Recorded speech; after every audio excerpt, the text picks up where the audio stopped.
কুরআন কুরআন কুরআন কুরআন জীবন করে সুমহান কুরআন কুরআন সরল পথের পয়গাম কুরআন কুরআন। আসসালামু আলাইকুম ওয়া রাহমাতুল্লাহি ওয়া বারাকাতুহু।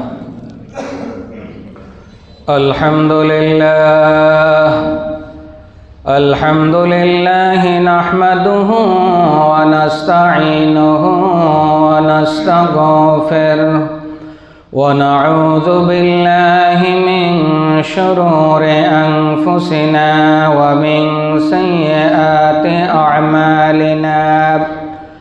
من يهد الله فلا مضل له ومن يضلله فلا هادي له ونشهد أن لا إله إلا الله وحده لا شريك له ونشهد أن سيدنا وسندنا وحبيبنا وحبيب قلوبنا ومولانا محمد الذي أرسله بالحق بشيرا ونذيرا وداعيا إلى الله بإذنه وسراجا منيرا.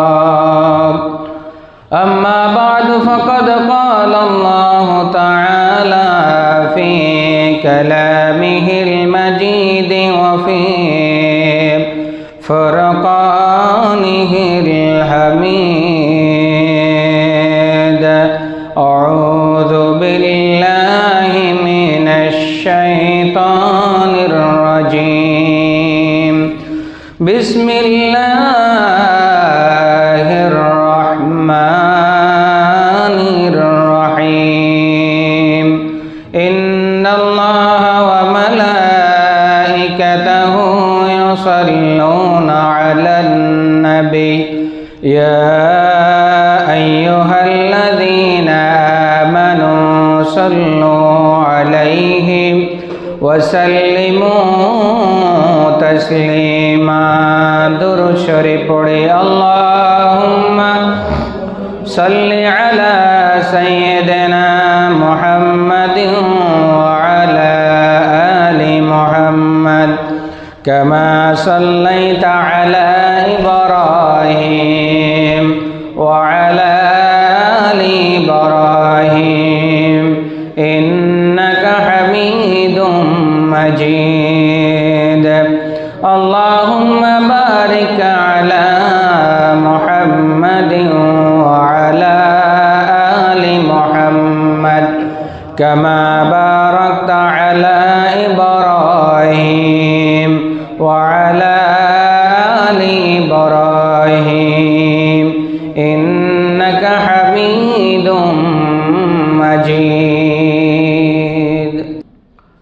মুআজ্জাজ মুসল্লিয়ান কিরাম, সম্মানিত উলামায়ে কিরাম, তুলাবায়ে ইজাম, হুফাজে কিরাম, ইসলাম প্রিয়, আল্লাহ প্রিয়, রসুল প্রিয় দিনদার ভাইয়েরা, পর্দার আড়ালের মা ও বোনেরা, মহান রবের আলিশান দরবারে কালিমাতু শুকর আদায় করছি। যেই মহান রব্বুল আলামিন আবারও আমাদেরকে সপ্তাহের শ্রেষ্ঠতম দিন জুমার দিনে আল্লাহ তাআলার ঘরে সবার আগে আগে আসার জন্য সুযোগ করে দিয়েছেন। সেই মহান রবের আলিশান দরবারে মন খুলে জবান উজাড় করে উচ্চ সুরে কালিমাতু শুকর আদায় করছি। সবাই বলছি আলহামদুলিল্লাহ। মুআজ্জাজ মুসল্লিয়ানে কেরাম, গত দুইটি জুমায় আমরা আলোচনা শুনেছি ইসরা এবং মেরাজের উপরে। পরবর্তী জুমায় আমরা আলোচনা শুনেছি ইসরা এবং মেরাজ থেকে আমাদের শিক্ষা কি, প্রাপ্তি কি, সতর্কতা কি। এ বিষয়ে বিগত দুটি জুমায় আমরা আলোচনা শুনেছি।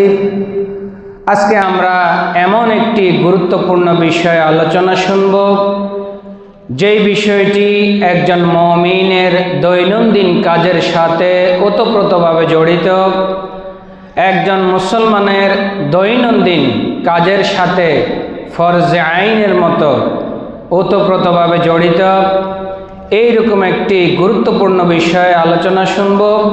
আজকে আমাদের আলোচ্য বিষয় কোরআন এবং সুন্নাহর আলোকে মসজিদের আদবসমূহ। কোরআন এবং সুন্নাহর আলোকে মসজিদের আদবসমূহ। আল্লাহ রাব্বুল আলামিন আমাদের সকলকে মনোযোগ দিয়ে কথাগুলো শোনার জন্য সুযোগ করে দেন এবং সে অনুযায়ী আমল করার তৌফিক দান করেন। সবাই বলে আমিন।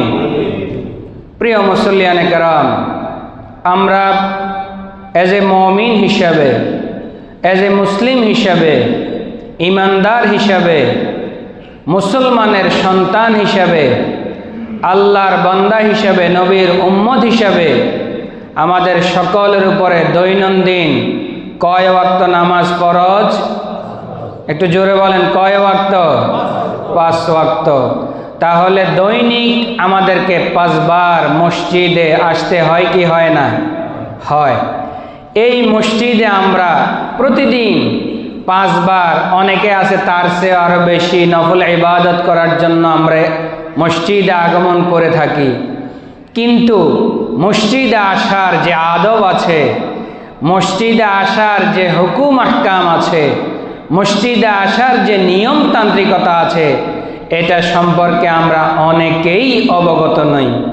এজন্য আজকে আলোচনাটা আমরা এমনভাবে মনোযোগ দিয়ে শুনব, যেই কাজটা আমাদের প্রতিদিনের একটি কাজ, যেই কাজটা আমাদের প্রতিদিনের রুটিন মাফিক একটি কাজ, আমি করতেছি কিন্তু আমার নিয়মতান্ত্রিকভাবে হচ্ছে কিনা এটা আমার জানা নাই। এজন্য আজকের আলোচনাটি অত্যন্ত গুরুত্বপূর্ণ। আমরা আজকে আলোচনা করব কোরআন সুন্নাহর আলোকে মসজিদের আদবসমূহ ইনশাআল্লাহ। প্রিয় ভাইয়েরা আমার, মসজিদ আল্লাহ তাআলার পক্ষ থেকে এই পৃথিবীতে সর্বশ্রেষ্ঠ একটি জায়গা। মসজিদ আল্লাহ তাআলার পক্ষ থেকে পৃথিবীতে একটি সর্বোত্তম জায়গা, যেই জায়গাটাতে আমরা ইবাদত করার জন্য দৈনিক কম পক্ষে 5 বার আসা যাওয়া করি। এই মসজিদ মুসলিম উম্মার কাছে অত্যন্ত প্রিয় এবং মর্যাদাপূর্ণ একটি স্থান। এটি মুসলমানদের সামাজিক ঐক্যের প্রাণকেন্দ্র। মসজিদের সাথে রয়েছে মুসলমানদের আত্মা এবং হৃদয়ের সম্পর্ক, ভালোবাসার সম্পর্ক।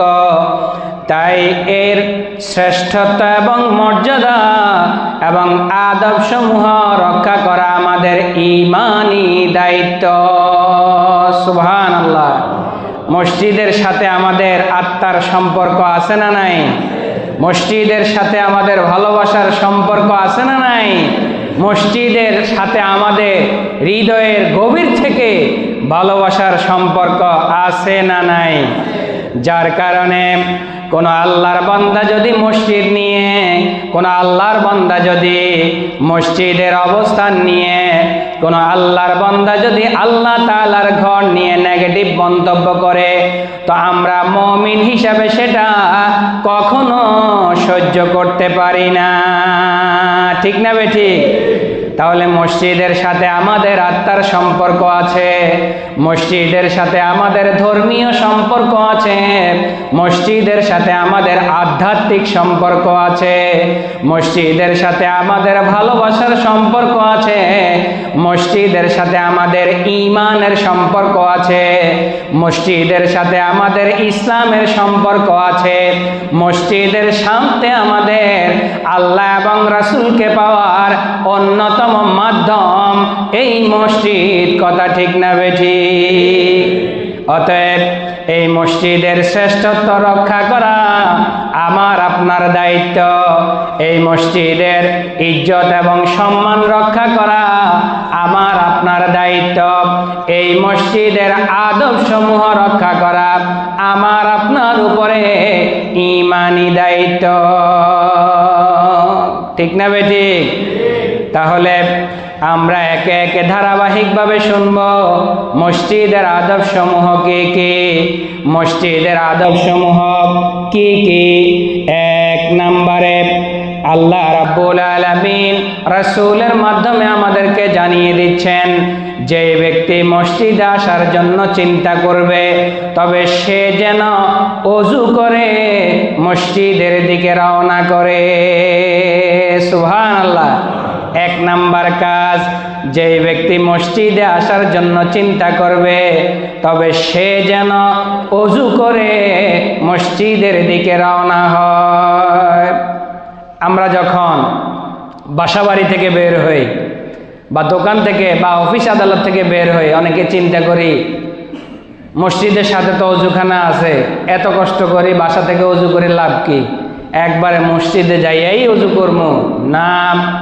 রাসূল বলছেন, যে ব্যক্তি মসজিদে আসার জন্য নিয়ত করবে, মুয়াজ্জিন যখন আজান দিবে আজানের ডাক শোনার সাথে সাথে সে মসজিদে যাওয়ার জন্য রওনা হবে, তো তার এক নাম্বার কাজ হচ্ছে সে পাক পবিত্র হয়ে ওযু করে বাসা থেকে মসজিদের দিকে বের হবে।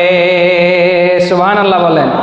মুসলিম শরীফে হাদিস এসেছে 666 নম্বর হাদিসে এসেছে, হযরতে আবু হুরায়রা রাদিয়াল্লাহু তাআলা আনহু থেকে বর্ণিত। তিনি বলেন, ক্বালা রাসূলুল্লাহি সাল্লাল্লাহু আলাইহি ওয়াসাল্লাম, রাসূলুল্লাহ সাল্লাল্লাহু আলাইহি ওয়াসাল্লাম বলেছেন, মান তাতাহহারা ফি বাইতিহি, যে ব্যক্তি মসজিদে যাওয়ার জন্য তার ঘর থেকে পবিত্রতা অবলম্বন করে বের হলো, যে ব্যক্তি মসজিদে যাওয়ার জন্য তার ঘর থেকে ওযু করে বের হলো, সুম্মা মাশা ইলা বাইতিন মিন বুয়ুতিল্লাহ, এরপরে সে হেঁটে হেঁটে বাসা থেকে বাড়ি থেকে কোথায় আসলো? জোরে বলেন, কোথায় আসলো? মসজিদে আসলো। তো মসজিদে কি জন্য এসেছে? লিয়াকদিয়া ফারিদাতাম মিন ফারাইদিল্লাহ, আল্লাহ তাআলার ফরজ বিধান নামাজ আদায় করার জন্য সে মসজিদে আসলো। এই যে সে বাসা থেকে পবিত্র হয়ে ওযু করে বের হয়ে হেঁটে হেঁটে মসজিদে আসলো আল্লাহর ইবাদত করার জন্য, তো আল্লাহ রাসূল বলছেন, কানাত খুতওয়াতুহু ইহদাহুমা তাহুত্তু খাতিআতান। জোরে বলি আল্লাহু আকবার।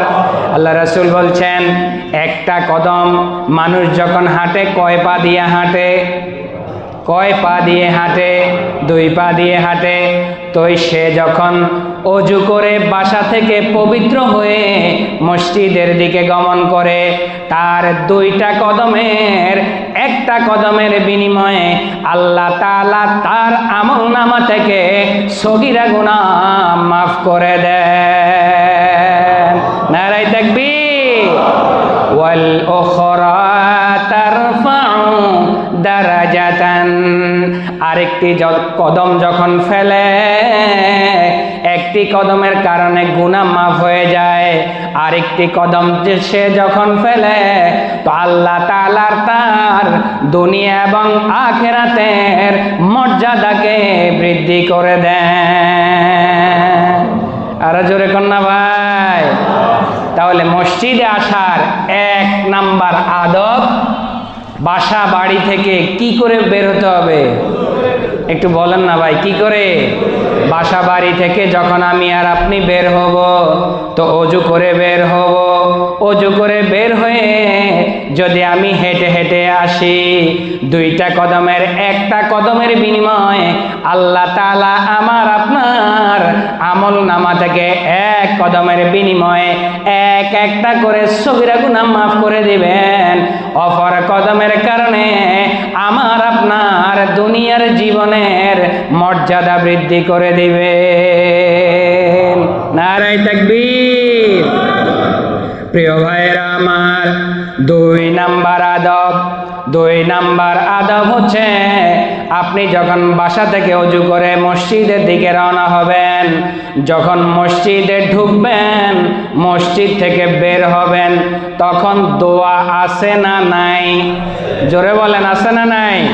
2 নাম্বার আদব হচ্ছে মসজিদে যখন ঢুকবেন দোয়া পরে ঢুকবেন, মসজিদ যখন বের হবেন দোয়া পরে বের হবেন।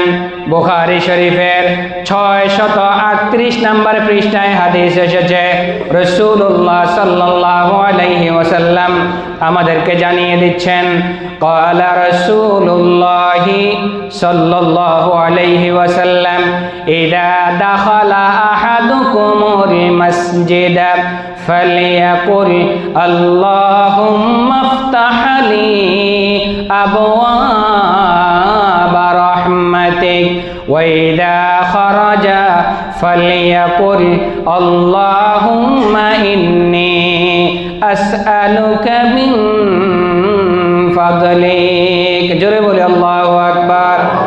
আমরা এই দোয়াগুলা পড়ি কিনা?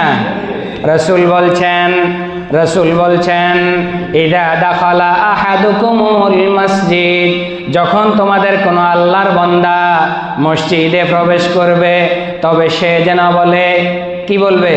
আল্লাহ, বলেন সবাই, আল্লাহুম্মা ইফতাহ লি আবওয়াবা রাহমাতিক। দোয়া আমরা পারি, অর্থ অনেকে জানি না। আল্লাহুম্মা, ও আমার মালিক, ও কাবার মালিক, ইফতাহ লি, আপনি আমার জন্য খুলে দেন, আমার জন্য অবারিত করে দেন, আমার জন্য সম্প্রসারিত করে দেন আবওয়াবা রাহমাতিক, আপনার রহমতের যত দরজা আছে সমস্ত দরজা আমি নাখান্দা গোলামের জন্য আপনি খুলে দেন। জোরে বলেন।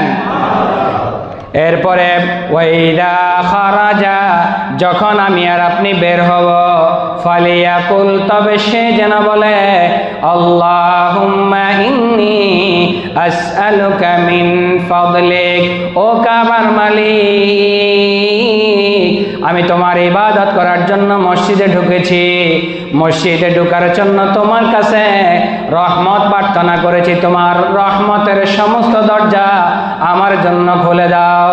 আমি ইবাদত করেছি, বন্দেগী করেছি, এবার আমার কাজ শেষ, বের হয়ে যাচ্ছে। ও কাবার মালিক, তোমার কাছে চাওয়া তুমি আমার উপরে বাহিরের সময়টা তোমার রহমত এবং দয়ার চাদর দিয়ে আমার উপর আবৃত করে রাখো। নারায়ে তাকবীর। অন্য হাদিসের মধ্যে এসেছে মসজিদে ঢোকার সুন্নত হচ্ছে 5টা। কয়টা? 5টা। প্রবেশ করার সময় বিসমিল্লাহ পড়তে হয়, তারপরে দুরূদ শরীফ পড়তে হয়, তারপরে দোয়া পড়তে হয়, ডান পা দিয়ে প্রবেশ করতে হয় এবং ইতিকাফের নিয়তে প্রবেশ করতে হয়। কয়টা? আরো জোরে বলেন, কয়টা? ঠিক অনুরূপভাবে বাহির হওয়ার সময়ও 5টা সুন্নত আছে। 1 নম্বরে বিসমিল্লাহ পড়বেন, 2 নম্বরে দুরূদ শরীফ পড়বেন, 3 নম্বরে দোয়া পড়বেন, 4 নম্বরে বাম পা দিয়ে বের হবেন, 5 নম্বরে ডান পায়ের যে জুতাটা আছে সেটা পরবেন। সুবহানাল্লাহ বলেন। তাহলে মসজিদের 2 নাম্বার আদব হচ্ছে ঢোকা এবং বাহির হওয়ার সময় কি পড়তে হবে? কি পড়তে হবে? দোয়া পড়তে হবে। প্রিয় ভাইয়েরা আমার, মসজিদের 3 নাম্বার আদব, আপনি বাসা থেকে ওযু করে মসজিদের দিকে আসলেন, মসজিদের দিকে আসার পরে মসজিদে দোয়া পড়ে ঢুকলেন। 3 নাম্বার আদব হচ্ছে মসজিদে যখন আপনি ঢুকে যাবেন, আপনার প্রথম কাজ হচ্ছে তাহিয়াতুল মসজিদ নামে 2 রাকাত নামাজ আদায় করা। সুবহানাল্লাহ। বুখারী শরীফের 1163 নম্বর হাদিসে এসেছে, عن أبي قتادة رضي الله تعالى عنه قال قال رسول الله صلى الله عليه وسلم إذا دخل أحدكم المسجد فلا يجلس حتى يصلي ركعتين হযরতে কাতাদা রাদিয়াল্লাহু তাআলা আনহু থেকে বর্ণিত, তিনি বলেন রাসূলুল্লাহ সাল্লাল্লাহু আলাইহি ওয়াসাল্লাম বলেছেন, তোমাদের কেউ যখন মসজিদে প্রবেশ করে তবে সে যেন 2 রাকাত নামাজ না পড়ে বসে যায়। কথা বুঝতে পারছেন কিনা? তোমাদের কেউ যখন কোথায় প্রবেশ করে? মসজিদে প্রবেশ করে, তবে সে যেন অন্তত কমপক্ষে তাহিয়াতুল মসজিদ নামে বা দুখুলুল মসজিদ নামে যে 2 রাকাত নামাজ আছে, সেই 2 রাকাত নামাজ পড়বে, তারপরে সে যেন বসে। নামাজ না পড়ার আগে বসার জন্য আল্লাহ রাসূল আমাদেরকে কি করেছেন? নিষেধ করেছেন। তাহলে মসজিদের 3 নাম্বার আদব হচ্ছে, আমি আর আপনি যখন মসজিদে ঢুকব, তাহিয়াতুল মসজিদ অথবা দুখুলুল মসজিদ নামে কমপক্ষে 2 রাকাত নামাজ পড়ে তারপরে আমি আমার জায়গায় বসব। এর আগে বসার জন্য আল্লাহ রাসূল সাল্লাল্লাহু আলাইহি ওয়াসাল্লাম নিষেধ করেছেন। আমল করা যাবে না ইনশাআল্লাহ ভাই? আমল করা যাবে কি না? এটা কোনো ফরজ না, করলে সওয়াব আছে, না করলে গুনাহ নাই।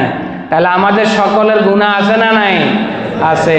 আমরা যদি একটু নেক আমল করে আমলের পাল্লাটা ভারী করতে পারি, আমার আপনার লাভ না লস? লাভ। প্রিয় ভাইয়েরা আমার, মসজিদের 4 নাম্বার আদব হচ্ছে, আমি আর আপনি যতক্ষণ পর্যন্ত মসজিদে অবস্থান করব, রাসূল বলেছেন যতক্ষণ মসজিদে অবস্থান করব ততক্ষণ পর্যন্ত যেন আমরা ওযু অবস্থায় মসজিদে অবস্থান করি। সুবহানাল্লাহ। মসজিদ পবিত্র জায়গা না অপবিত্র জায়গা? পবিত্র জায়গা। তাহলে পবিত্র জায়গার মধ্যে পবিত্র থাকতে হবে না অপবিত্র থাকতে হবে? পবিত্র থাকতে হবে। মুসলিম শরীফের 649 নম্বর হাদিসে এসেছে, হযরতে আবু হুরায়রা রাদিয়াল্লাহু তাআলা আনহু থেকে বর্ণিত, তিনি বলেন, আন্না রাসূলুল্লাহ সাল্লাল্লাহু আলাইহি ওয়াসাল্লাম قال, রাসূলুল্লাহ সাল্লাল্লাহু আলাইহি ওয়াসাল্লাম বলেছেন, আল মালাইকাতু তুসাল্লি আলা আহাদিকুম মা দামা ফি মুসাল্লা। আল মালাইকাতু তুসাল্লি আলা আহাদিকুম মা দামা ফি মুসাল্লা আল্লাযী সাল্লা ফীহি মা লাম ইউহদিস তাকুলু আল্লাহুম্মা গফির লাহু আল্লাহুম্মা আরহামহু। জোরে বলি আল্লাহু আকবার। আরো জোরে বলি আল্লাহু আকবার। মসজিদ হচ্ছে পবিত্র জায়গা, মসজিদ হচ্ছে পবিত্র জায়গা। এই পবিত্র জায়গার মধ্যে পবিত্র অবস্থায় থাকা হচ্ছে মসজিদের আদব। রাসূলুল্লাহ সাল্লাল্লাহু আলাইহি ওয়াসাল্লাম বলেছেন, তোমাদের মধ্যে যখন কোনো আল্লাহর বান্দা মসজিদের মধ্যে পবিত্র অবস্থায় অবস্থান করে এবং তার ওযু ছুটে যাওয়ার আগ পর্যন্ত সে ইবাদত বন্দেগীতে লিপ্ত থাকে, এক কথায় মসজিদের মধ্যে সে যতক্ষণ থাকে তখন সে পবিত্র অবস্থায় থাকে, তো তখন ফেরেশতারা তার জন্য 2টা দোয়া করতে থাকে। সুবহানাল্লাহ। ফেরেশতারা আমার আপনার জন্য কয়টা দোয়া করে? 2টা দোয়া করে। আল্লাহুম্মা গফির লাহু ও কাবার মালিক, ও আরশের মালিক, আমরা ফেরেশতারা ওই বান্দার জন্য দোয়া করতেছি, এই বান্দাটা আপনার ঘরে এতক্ষণ পর্যন্ত আদব মেনে পবিত্র অবস্থায় অবস্থান করতেছে। হে কাবার মালিক, আমরা ফেরেশতারা আপনার কাছে সুপারিশ করছি, আপনি তার জীবনের গুনাহগুলো মাফ করে দেন। আল্লাহুম্মা আরহামহু, এবং তার প্রতি আপনার রহমতের দরজাগুলো খুলে দেন। সুবহানাল্লাহ, জোরে কন্যা। ফেরেশতারা পাক না না পাক? পাক। তাহলে আপনি আর আমি যদি নাপাক জবানেও গুনার সাগরে বসবাস করেও আমি যদি পুত পবিত্র অবস্থায় আমি যদি মসজিদে অবস্থান করতে পারি নেক নিয়তে, খালেস নিয়তে, তাহলে ফেরেশতারা আমার আপনার জন্য কয়টা দোয়া করবে? জোরে বলেন না, কয়টা? দুইটা। এক নাম্বার, আল্লাহ তার জীবনের গুনাহগুলো কি করে দাও? মাফ করে দাও, এবং তার উপরে তোমার রহমতের দরজা খুলে দাও। সুবহানাল্লাহ কোন। তাহলে আমরা যতক্ষণ মসজিদে থাকবো কি অবস্থায় থাকবো? পুত পবিত্র অবস্থায় থাকবো ইনশাআল্লাহ।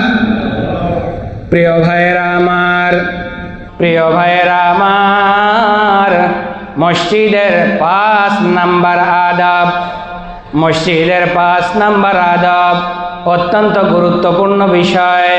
আল্লাহ রাসূল বলেছেন, মসজিদের মধ্যে নিজের জন্য স্থান রেজিস্ট্রি করে রাখা যাবে না।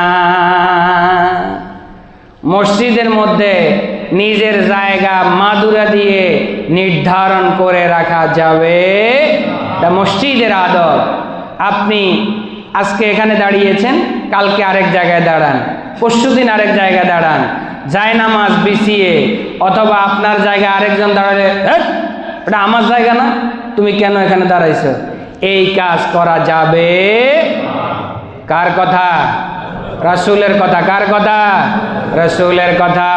মসজিদের 5 নাম্বার আদব, মসজিদের নিজের জন্য স্থান নির্ধারণ করে রাখা যাবে না।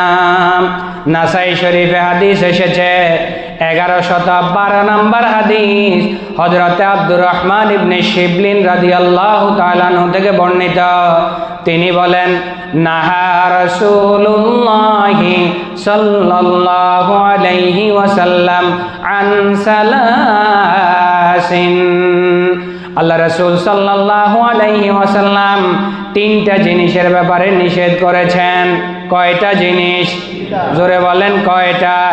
1 নাম্বার হচ্ছে আন্নাকরাতিল গোরাব, 2 নাম্বার হচ্ছে ওয়ান ফিরশাতিস সাবঈ, 3 নাম্বার হচ্ছে আইয়ুওয়াত্তিনার রাজুলুল মাকান আল্লাযী ফীহি কামা ইউওয়াত্তিনুল বাঈর। রাসূল বলছেন 3 কাজ করা যাবে না। কয় কাজ? 3 কাজ করা যাবে না। 1 নাম্বার হচ্ছে নামাজের মধ্যে কাকের মতো ঠোক মারা যাবে না। নামাজের মধ্যে কাকের মতো ঠোক মারা যাবে না। এরকম আছে না? মানে কত তাড়াতাড়ি মসজিদে ঢুকছে, মানে সে একটা আযাবের ভিতরে ঢুকছে, কখন নামাজ শেষ হবে আর কখন সে বাইর হবে। এরকম মুসল্লি আমাদের সমাজে আছে না নাই? তাসবিহ অন্তত কমপক্ষে 3 বার পড়তে হয়, সেটা ধার ধারে না। রুকুটা ঠিক মতো দিতে হয়, ধার ধারে না। সিজদাটা ঠিক মতো দিতে হয়, ধার ধারে না। সোজা হয়ে দাঁড়াতে হয়, ধার ধারে। রাসূল বলেছেন, আল্লাহ রাসূল সাল্লাল্লাহু আলাইহি ওয়াসাল্লাম নামাজের মধ্যে 3টা জিনিসের ব্যাপারে নিষেধ করেছেন। জোরে বলেন, কয়টা? খুব মনোযোগ দিয়ে, কয়টা? 3টা।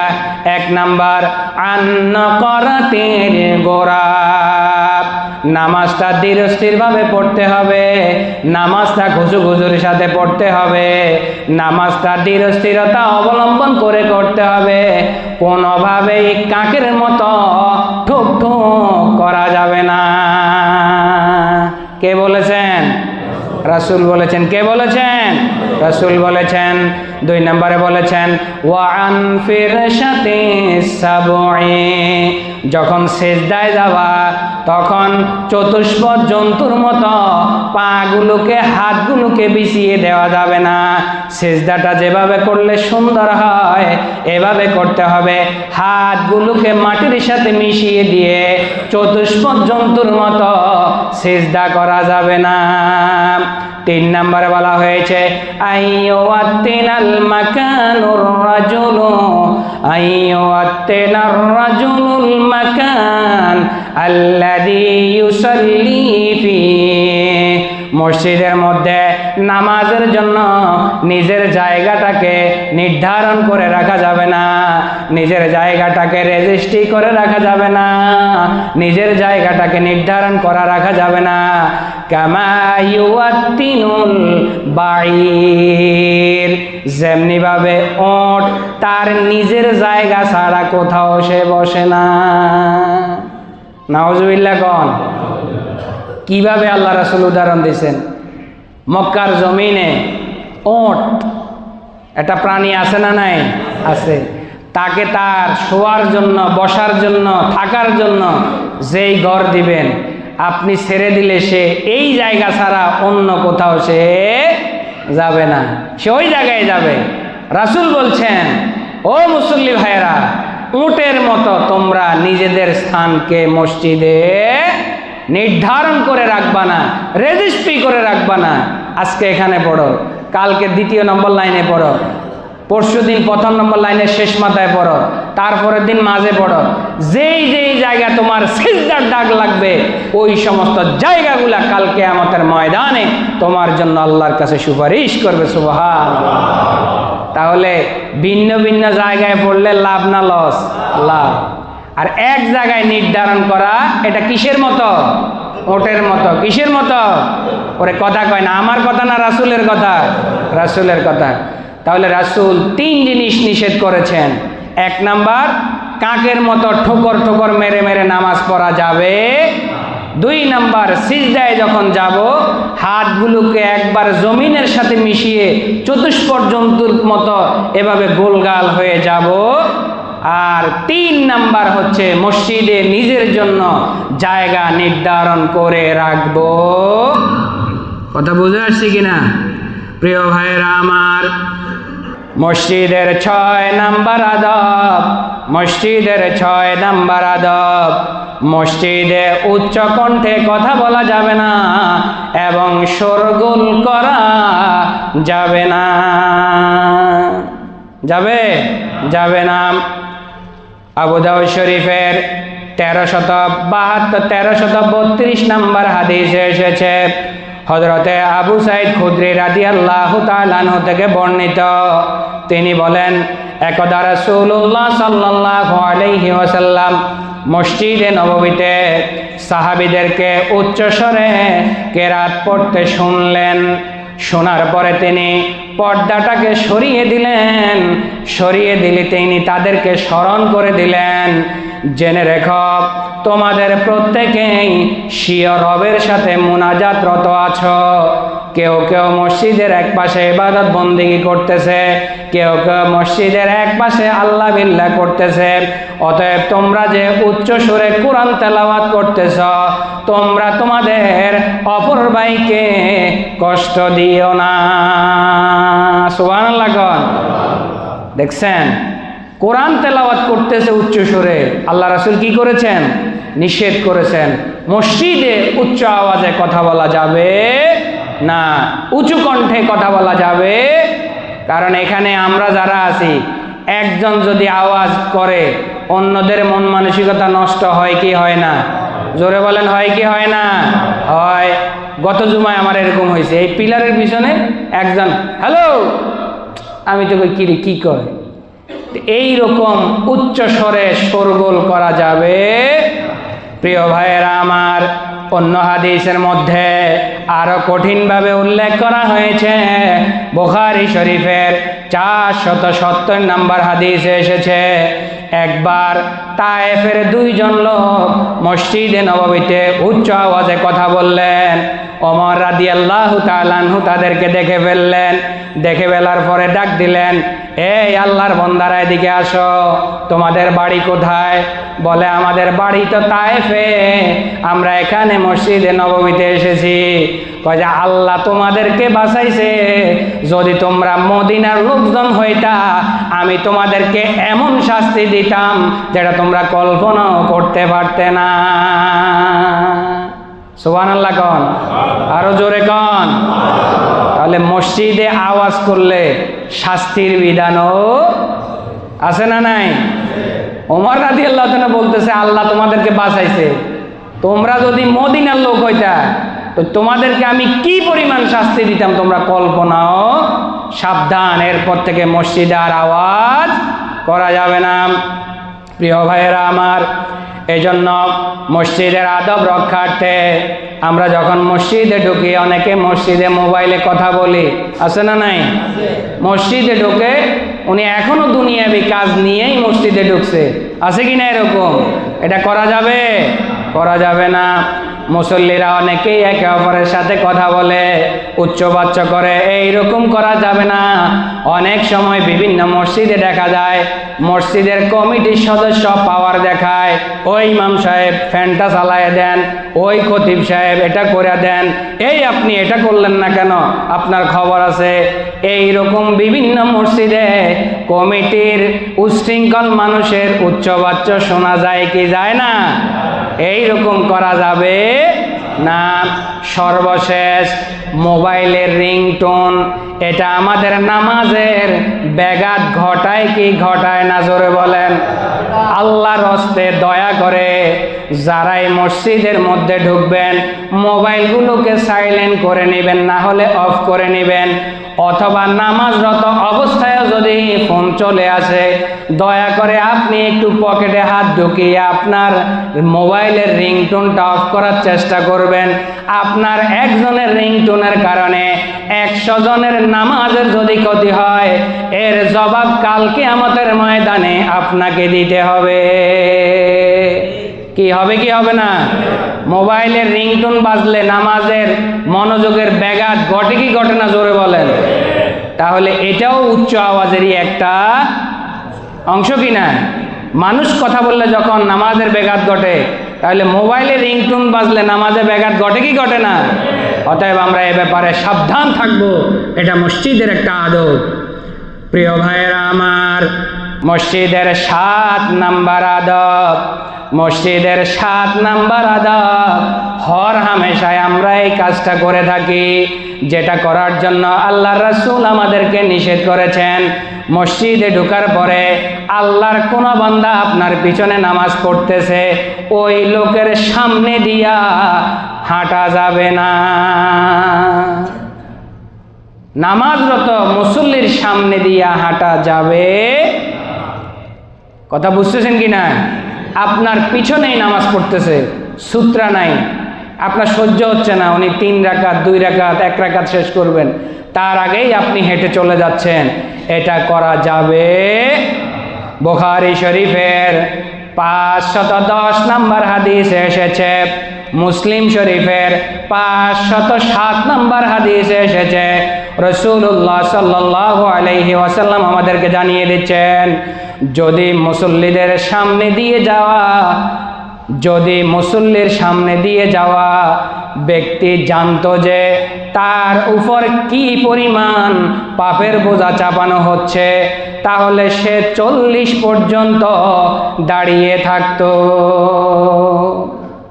রাসূল বলতেছেন, নামাজরত ব্যক্তির সামনে দিয়ে হেঁটে যাওয়া যে কি পরিমাণ গুনাহ, যেই ব্যক্তি হেঁটে যাচ্ছে ওই ব্যক্তি জানতো যে তার উপরে কি পরিমাণ পাপের বোঝা চাপানো হচ্ছে, তাহলে সে 40 পর্যন্ত এখানে দাঁড়িয়ে থাকতো। রাবি বলতেছেন, রাসূল 40 দ্বারা কি 40 দিন বুঝাইছেন, না 40 মাস বুঝাইছেন, না 40 বছর বুঝাইছেন, এটা আমার জানা নাই। তাহলে আপনি 40 দিয়ে অন্তত 40 মিনিট ধরেন না, দিন বাদ দেন। রাসূল বলছেন, নামাজরত ব্যক্তির সামনে দিয়ে হেঁটে যাওয়া কি পরিমাণ গুনাহ সে যদি জানতো, তাহলে সে 40 পর্যন্ত দাঁড়িয়ে থাকতো। তাহলে আপনি যদি 40 মিনিটে ধরেন, দিন বাদ দেন না, তাও তো আমরা গুনাহ থেকে বাঁচতে পারি কি না? তাহলে নামাজরত ব্যক্তির সামনে দিয়ে হাঁটা যাবে, মসজিদের আদব। যদি আমরা জানতাম আমাদের উপরে কি পরিমাণ গুনাহ চাপানো হচ্ছে, রাবি বলতেছেন হয়তো এটার কারণে আমি 40 দিন অথবা 40 মাস অথবা 40 বছর পর্যন্ত আমি অপেক্ষা করতাম। জোরে কান সুবহানাল্লাহ। তাহলে এটার জন্য সতর্কতা আমাদের দরকার আছে না নাই? জোরে বলেন, আছে না নাই? 2টা মিনিট, 3টা মিনিট, 5টা মিনিট অপেক্ষা করলেই কিন্তু এই বিশাল পরিমাণ পাপ থেকে আমরা নিজেদেরকে মুক্ত করতে আল্লাহ আমাদেরকে সুযোগ করে দেন। সবাই বলে আমিন।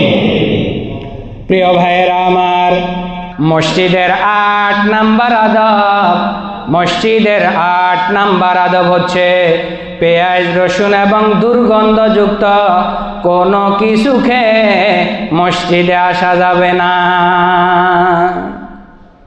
পেঁয়াজ, রসুন অথবা এই জাতীয় দুর্গন্ধ জাতীয় কোনো জিনিস খেয়ে পায়ে পরিষ্কার হওয়ার আগ পর্যন্ত মসজিদে আসা যাবে না। বুখারী শরীফের 854 নম্বর হাদিস এবং মুসলিম শরীফের 561 নম্বর হাদিসে এসেছে, রাসূল বলেছেন, মান আকালাল বাসালা ওয়াস সাওম ওয়াল কুররাস ফালা ইয়াকরাবান্না মসজিদানা ফাইন্নাল মালাইকাতা তাতাআজ্জা মিম্মা ইয়াতাআজ্জা মিনহু বানু আদম। রাসূল বলেছেন, যেই ব্যক্তি পেঁয়াজ খাবে, কাঁচা পেঁয়াজ, ভাজাটা না, যেই ব্যক্তি কাঁচা পেঁয়াজ খাবে, কাঁচা রসুন খাবে অথবা এই জাতীয় দুর্গন্ধযুক্ত কোনো কিছু খাবে, এটার ব্যাখ্যা দিতে গেলে বিড়ি সিগারেট আছে না নাই? ওরে জোরে কয় না, আছে না নাই? বিড়ি সিগারেট এই সমস্ত জিনিস খেয়ে যারা খাইতে অভ্যস্ত, আল্লাহ দোহাই লাগে তারা যেন আমার মসজিদে না আসে। কে বলেছেন? রাসূল বলেছেন, যারা কাঁচা পেঁয়াজ খায়, কাঁচা রসুন খায়, এই সমস্ত দুর্গন্ধ জাতীয় জিনিস বহন করে, টানে, সুখ টান দেয়, জিহ্বার নিচে দিয়ে রাখে, এটাও তো একটা আইটেম আছে না? জিহ্বার নিচে দিয়ে থুয়ে রাখে। আরে বেটা, এটা না খাইলে কি হয়? এরপরে আছে না নাই? এটা খাইলে ফ্যাট বসছে, এখনো পর্যন্ত একটা লোকের কাছে আমি শুনি নাই ফ্যাট বসছে কোনোদিন, বলে নাই। এই জিনিস যারা গ্রহণ করে, ভক্ষণ করে, আহার করে, তো রাসূল বলেছেন ওই সমস্ত লোকগুলা যেন আমার মসজিদে নববীর ধারে কাছেও না আসে। কি জন্য আসবে না? ফাইন্নাল মালাইকাতা তাতাআজ্জা মিম্মা ইয়াতাআজ্জা মিনহু বানু আদম। মসজিদে ফেরেশতা আছে না নাই? কম না বেশি? অগণিত অসংখ্য ফেরেশতা, আল্লাহর রহমতের ফেরেশতা প্রত্যেকটা মসজিদে আছে না নাই? রাসূল বলেছেন, যেই জিনিস ভক্ষণ করলে, যেই জিনিস আহার করলে মুখের দুর্গন্ধের কারণে অন্য আদম সন্তানের কষ্ট হয়, ওই জিনিসের কষ্ট আমার ফেরেশতারাও পায়। অতএব এই কাঁচা পেঁয়াজ, কাঁচা রসুন, বিড়ি, সিগারেট, হাবিজাবি এগুলা খায়া আল্লাহর দোহাই লাগে মসজিদের ধারে কাছেও আসবা না। কারণ এটা দ্বারা বনি আদমের, আদম সন্তানের যেমনি ভাবে কষ্ট হয়, আমার লক্ষ লক্ষ কোটি কোটি রহমতের ফেরেশতা মসজিদে আছে, তাদেরও কষ্ট হয়।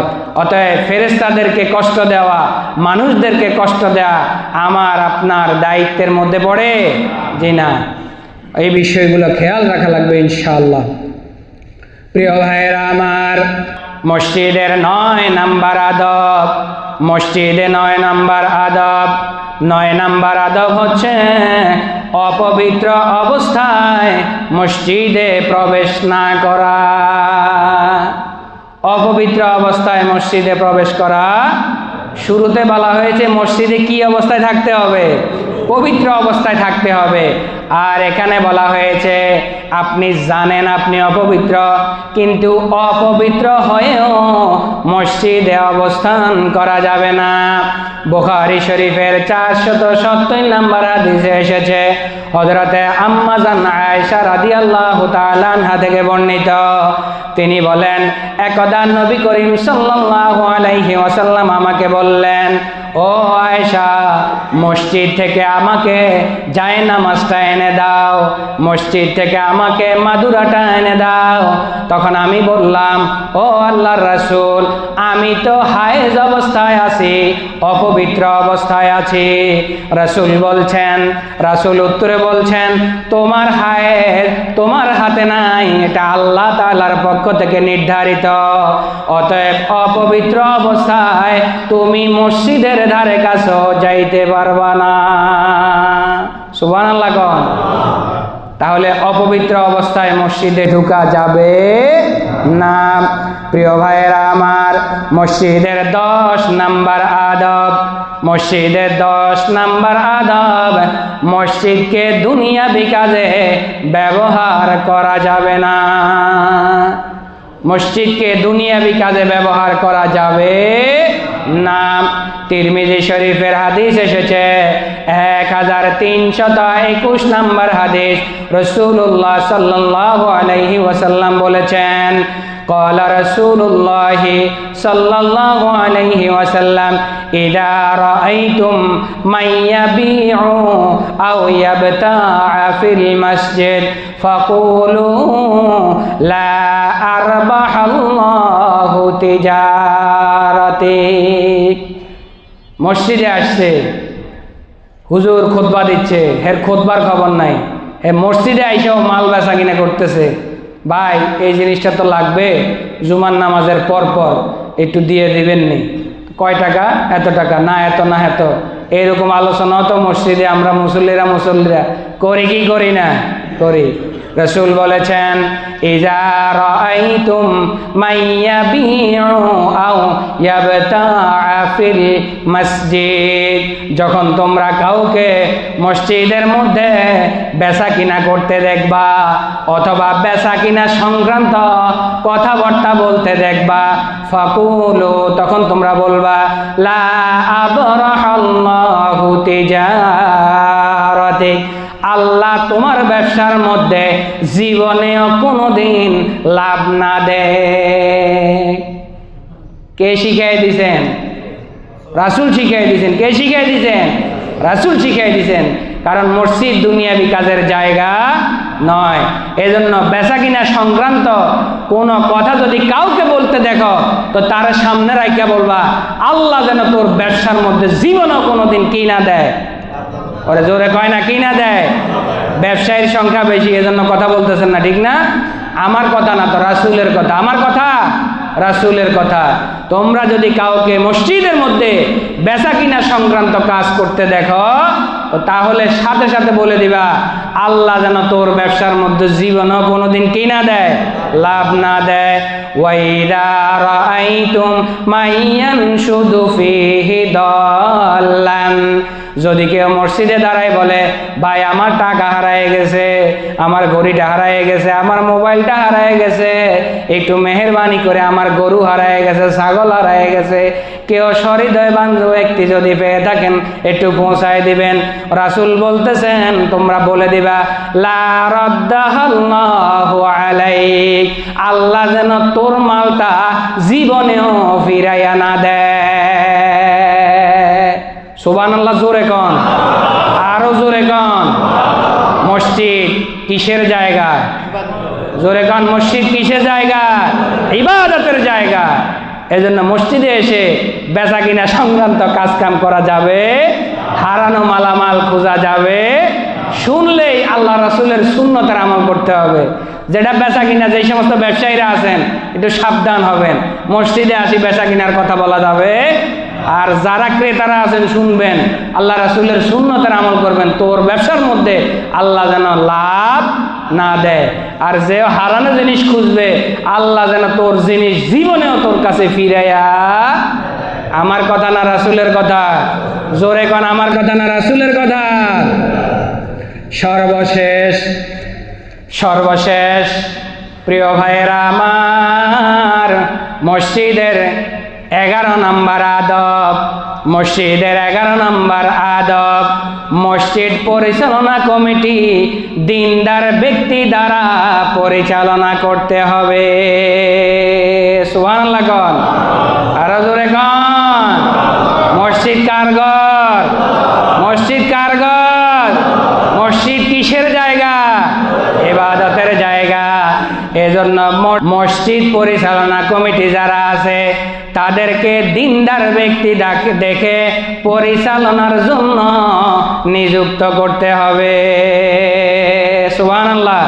10 নম্বর পারার 9 নম্বর সূরাতুত তাওবার 18 নম্বর আয়াত আল্লাহ তাআলা আমাদেরকে জানিয়ে দিচ্ছেন, ইন্নামা ইয়ামুরু মাসাজিদাল্লাহ, ইন্নামা ইয়ামুরু মাসাজিদাল্লাহ মান আমানা বিল্লাহি ওয়াল ইয়াউমিল আখির ওয়া আকামিস সালাতা ওয়া আতাজ যাকাত ওয়া লাম ইয়াখশা ইল্লাল্লাহ ফাআসা আন ইয়াকুনু মিনাল মুহতাদিন। জোরে বলি আল্লাহু আকবার, আরো জোরে বলি আল্লাহু আকবার। মসজিদ পরিচালনা করতে হবে কোন ব্যক্তি দিয়ে? দিনদার ব্যক্তি দিয়ে, ফরজগার ব্যক্তি দিয়ে, আল্লাহওয়ালা ব্যক্তি দিয়ে। কার কথা? জোরে কোন কার কথা? ভয় পায়েন না, কোরআন হাদিস ছাড়া কথা বলি না, আগেও বলছি এখনো বলতেছি। 10 নম্বর পারার 9 নম্বর সূরাতুত তাওবার 18 নম্বর আয়াত আল্লাহ বলছেন, ইন্নামা ইয়ামুরু মাসাজিদাল্লাহ, আল্লাহর জমিনে যত মসজিদ আছে এই মসজিদগুলা আবাদ করবে তো তারাই, এই মসজিদগুলা রক্ষণাবেক্ষণ করবে তো তারাই, এই মসজিদগুলা পরিচালনা করবে তো তারাই যাদের ভিতরে 5টা গুণ থাকে। কয়টা গুণ? আরো জোরে বলেন কয়টা? 5টা। মান আমানা বিল্লাহ, যে ব্যক্তি কার উপর বিশ্বাস রাখবে, কার উপর ঈমান রাখবে। 2 নাম্বার ওয়াল ইয়াউমিল আখির, বিচার দিবস, শেষ দিবস, কিয়ামতের দিনকে যে ব্যক্তি বিশ্বাস করবে। 3 নাম্বার ওয়া আকামিস সালাত, যে নিজে নামাজ পড়বে।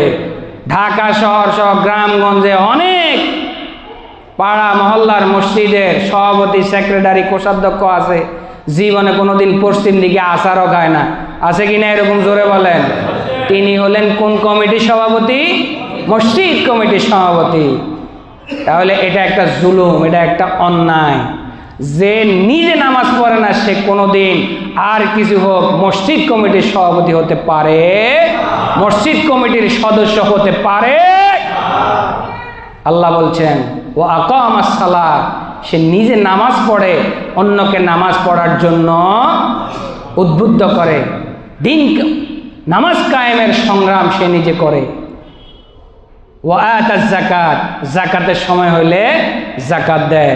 ওয়ালাম ইয়াখশা ইল্লাল্লাহ, হুজুর মিম্বরে বসে কোরআন হাদিসের কথা বলবে, কমিটির একটা সদস্য কোনো বাতিল চক্ষুর রক্ত চক্ষুকে ভয় পাবে না। ওয়ালাম ইয়াখশা ইল্লাল্লাহ, মসজিদ যারা পরিচালনা করবে, মসজিদ যারা আবাদ করবে, মসজিদ যারা রক্ষণাবেক্ষণের দায়িত্ব নিবে, তারা একমাত্র ভয় পাবে কাকে? আরো জোরে বলেন কাকে? আল্লাহ বলছেন ফাআসা, আশা করা যায়, আইয়াকুনু মিনাল মুহতাদিন, তাহলেই তারা হেদায়েত প্রাপ্তদের অন্তর্ভুক্ত হয়ে যাবে। সুবহানাল্লাহ। সূরা তাওবার 18 নম্বর আয়াত, সূরা তাওবার 18 নম্বর আয়াত। অনুবাদ পড়লে পাবেন না, তাফসির পড়া লাগবে, ঠিক আছে? তাহলে মসজিদটাও হক্কানি, রব্বানি, আল্লাহওয়ালা বান্দা দিয়ে পরিচালিত করা, এটাও মসজিদের একটা আদব। এটা মসজিদের একটা কি আদব। প্রিয় ভাইয়েরা আমার, কথা শেষ। আজকে মসজিদের আদব সমূহ জানতে পারলাম। মসজিদের আদব আমরা আজকে আলোচনা করেছি কয়টা? 11টা। জোরে বলেন কয়টা? মসজিদের আদব আমরা কয়টা আলোচনা করেছি? 11টা। মনে রাখতে পারবেন ইনশাআল্লাহ? মনে রাখতে পারবেন? আমার সাথে একটু বলবেন, একটু মেহেরবানি করে। আর এই কাজটা কিন্তু আমাদের প্রত্যেকের দৈনন্দিন কাজ, কথা ঠিক না বেটি? প্রত্যেকের দৈনন্দিন কাজ। মসজিদের আদব কয়টা? জোরে বলেন মসজিদের আদব কয়টা? আর একটু জোরে বলেন মসজিদের আদব কয়টা? 1 নাম্বার, বাসা থেকে যখন বের হব, কি করে বের হব? বাসা থেকে যখন বের হব ওযু করে বের হব। 2 নাম্বার, মসজিদে যখন ঢুকবো এবং বের হব ওই 2 অবস্থায় কি পড়ব? দোয়া পড়ব। 3 নাম্বার, মসজিদে যখন ঢুকেই যাব 2 রাকাত দুখুলুল মসজিদ নামাজ আদায় করব। 4 নাম্বার, মসজিদে যতক্ষণ থাকব সর্ব অবস্থায় পবিত্র এবং ওযু অবস্থায় থাকব। 5 নাম্বার, মসজিদের মধ্যে নিজের জন্য স্থান নির্ধারিত করে রাখব না। 6 নাম্বার, মসজিদে উচ্চ সুরে আওয়াজ করব না, হট্টগোল করব না, চিল্লাচিল্লি করব না। 7 নাম্বার, মসজিদে নামাজরত মুসল্লিদের সামনে দিয়ে হেঁটে যাব না। 8 নাম্বার, পেঁয়াজ রসুন সহ দুর্গন্ধ জাতীয় খাবার খেয়ে মসজিদে আসব না। 9 নম্বর, অপবিত্র অবস্থায় মসজিদে প্রবেশ করব না। 10 নাম্বার, মসজিদকে দুনিয়াবি কাজে ব্যবহার করব না। 11 নাম্বার, মসজিদ যেহেতু আল্লাহর ঘর, মসজিদ যেহেতু ইবাদতের জায়গা, এটার পরিচালনা কমিটিতে যারা থাকবে তারা যেন দিনদার, ফরেজগার, আল্লাহওয়ালা হয়, সেই দিকে আমরা খেয়াল। আল্লাহ রাব্বুল আলামিন আমাদের সকলকে এই আদবগুলো মেনে মসজিদের শ্রেষ্ঠত্ব এবং মর্যাদা রক্ষা করার মধ্য দিয়ে আমরা যেন নিজেদের ইবাদতগুলোকে আরো মজবুত করতে পারি, আরো সুন্দর করতে পারি, আরো মসৃণ করতে পারি। আল্লাহ তাআলা আমাদের সকলকে সুযোগ করে দেন। সবাই বলে আমিন। আরো জোরে বলে আমিন। আরো জোরে বলে আমিন। ওয়া আখিরু দাওয়ানা আলহামদুলিল্লাহি রাব্বিল আলামিন। আসসালামু আলাইকুম ওয়া রাহমাতুল্লাহি ওয়া বারাকাতুহু।